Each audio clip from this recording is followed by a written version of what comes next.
Bonjour Erwan. Connais ta philosophie. Rouvrir les mines pour les enfants. Erwan, bonjour. Voyou. Bonjour à tout le monde. Ouais. Salut Erwan, infirmier dans le Morbihan. Gégé et vous, avec qui avez-vous envie de remettre les pendules à l'heure, Erwan? Je vous laisse faire. Moi j'ai envie de parler à Monsieur Karim. Oui, je vous écoute, Erwan. Monsieur Karim, tout à l'heure vous avez parlé je parle de l'équipe de France. On revient un petit peu toujours sur cette équipe de France, mais vous avez parlé d'une charte de bon comportement. Ou pour que devrait signer chaque joueur, une espèce de charte de bon élève, même une charte des bisounours, comme vous avez pu dire avant, que devraient des professionnels signer avant la coupe, et puis si tout se passe bien, s'ils remplissent leur objectif, ils auront droit à un gros bonbon de 100 000 euros. Donc je trouve que, je ne sais pas si on vit vraiment dans le même monde, ou soit vous plaquez, peut-être, je ne sais pas, mais... moi, je pense surtout que des chartes, il y en a déjà beaucoup en France. On a la charte des personnes soignées, la charte de ceci, de ça. Moi, je suis infirmier. La charte des personnes soignées, ça n'empêche pas la maltraitance. Et les chartes de ci, de ça, pour l'équipe de France, c'est plus la charte des cités qui prédomine, j'ai l'impression, dans cette équipe. Il y en a beaucoup qui font les coqs avec une crête sur la tête. Il y en a beaucoup qui ont des visages froids, dignes d'un vieux remake de La Haine, avec, je sais pas, une espèce d'animosité. Il y a une atmosphère médine cité qui est toujours, c'est comme ça que vous le ressentez, très forte. Pardon ? C'est comme ça que vous le ressentez.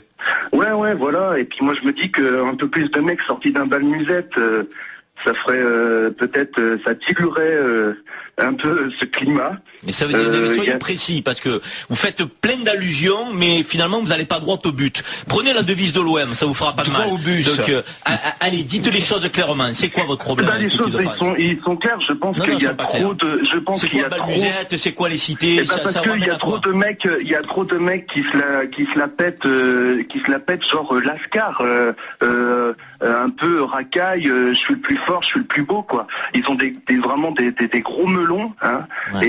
Et je trouve que c'est pas bon. Ça donne une mauvaise atmosphère. Alors, réponse de Karim. Et les Lascars et les melons, ils sont que dans les cités.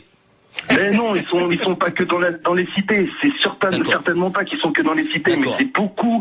Je sais pas. Vous êtes en plus de Marseille. Vous connaissez quand même bien ce cinéma-là et cette attitude-là qui existe dans les cités, où c'est la loi un peu du plus fort et c'est pas la loi forcément du plus intelligent, quoi. Mais vous savez, la loi du plus fort, j'ai l'impression que c'est la loi de la société et pas de la cité. Maintenant, si vous voulez effectivement mettre la loupe sur ce qui est le miroir grossissant des problèmes de la société française, vous pouvez revenir aux cités. Mais là, vous faites de la sociologie.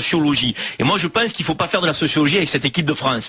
Que tu t'appelles Ben Arfa, que tu t'appelles Nasri, Mexès, Evra, Giroud, moi, j'en ai rien à faire. Je suis supporter de l'équipe nationale et je veux que mon équipe nationale soit digne. S'il y a un patron, s'il y a une fédération, s'il y a des gens qui choisissent les joueurs en fonction aussi de leur capacité à se comporter correctement, en équipe de France, il n'y aura pas de dérapage. Mais si on prétend effectivement c'est les comportements déviants, le type il téléphone dans le vestiaire, si on accepte tout ça, je veux dire, dans quelques groupes que ce soit, cité, pas cité, ruralité, centre-ville, où vous voulez, si on ne pose pas des règles pour vivre ensemble, la société ne peut pas fonctionner. Et la vie de l'équipe de France, c'est une mini-société. Donc, parce que les gens sont ghettoisés dans leurs hôtels 6 étoiles, donc ils vivent ensemble, ils s'entraînent ensemble, il y a un gros des coachs, il y a des masseurs, il y a des kinés, il y a des présidents de fédé, il y a des directeurs de partout. Donc, si ces gens-là sont pas capables, moi je parlais d'une charte, c'est Péry qui a proposé la charte, mais j'acquiesce et je vais dans ce sens. Parce que